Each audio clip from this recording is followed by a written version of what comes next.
Welcome to Reflections on FRAK. I'm Jason Jones, and I had the great privilege to be able to be the MC for the 2024 FRAK conference that just happened here a few weeks ago here in Minneapolis. And it was it was an amazing experience. Like, it was so amazing that I'm having a hard time finding the words to describe it. And so in these sessions on Reflections on FRAK, what I am doing is taking a lot of the different strategies, the different ideas, the different concepts and things like that I heard that really piqued my interest in terms of the experience of the fractional leader, both growing their practice and business or entering into the space and working in that capacity, and really providing some additional depth and some additional context to those particular things. So we're going to be doing a series of these. The one that we're going to be focusing on today, though, is we're going to be talking about something that I heard that came out of Dr. Amber Wright's presentation that kicked off the conference. We kicked it off with the topic of talking about leadership and leadership communication, which is absolutely paramount to your success as a consultant, your success as a small business owner, but especially as a fractional leader. And I wanted to take one piece that she shared in that presentation, that keynote, that was really insightful on so many ways. And there's so many places that we can go in depth on. But it lived in a recommendation that she had, that when you are demonstrating good leadership in your position, in your working, you ask reflective questions. And she got into that a little bit about describing what those reflective questions are. And it got me thinking about all the places and ways and the context by which reflective questions are going to make an incredible impact on the success and the ease by which you're able to develop your fractional practice, consultancy, whatever shape that really takes in the shape for you as you're creating your business of one and getting out there. So looking at reflective questions inside of the context of what she was talking about, is she was really an invitation to ask the kind of questions that have people slow down and think and actually give you a thoughtful answer rather than an automatic answer. Daniel Kahneman wrote a book called Thinking Fast and Thinking Slow, in which, in this entire book, he really laid out the way that our brain works, in that when we hear the questions like, "How you doing?" "I'm fine, thanks. You?" A question and response like that requires no thinking whatsoever. We have prepared responses to say. We can even do them without even, we could be thinking about something else and be responding to that. And also that there is a pattern that we have in which we ask reflexive questions like that all the time. And when we do that, we never actually get to the depth of anything, and it never slows anything down to really get present to what's really going on.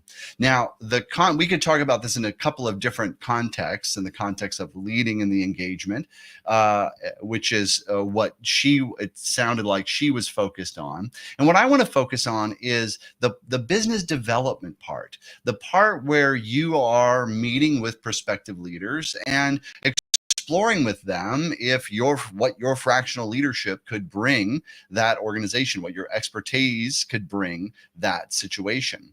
And what often happens is that we only ask enough questions to identify if they have a problem. And when we hear that they have a problem, we dive into what we could do to solve it and how we could do it, and showcasing our expertise.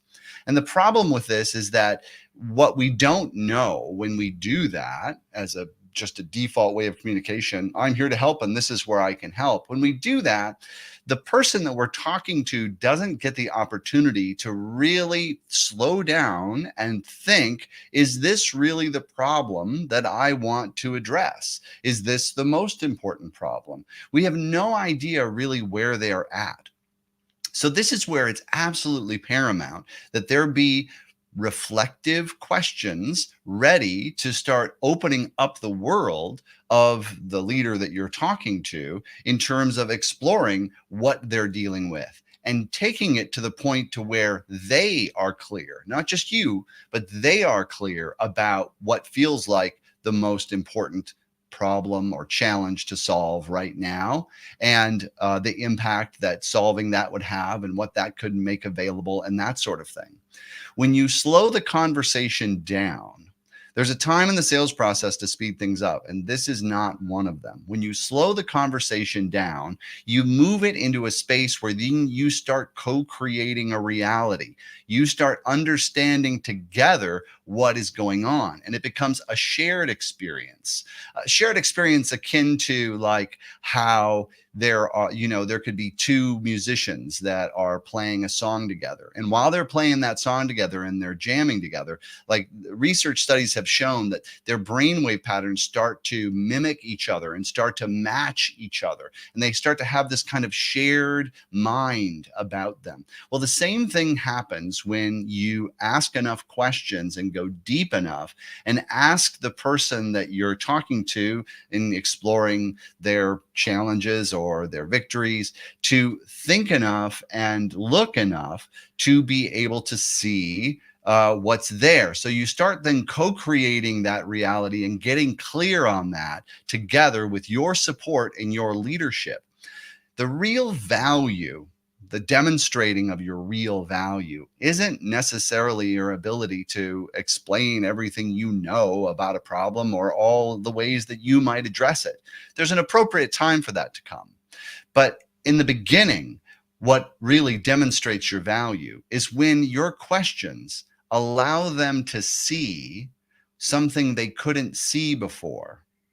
We're all blind to all kinds of things all the time, even things that we've long forgotten. We remember, oh yeah, I knew that, I was aware of that. Things move in and out of our awareness all the time. It's very moves and shifts, and it also is affected by our moods, and it's affected by our feelings and our well-being, all of those things.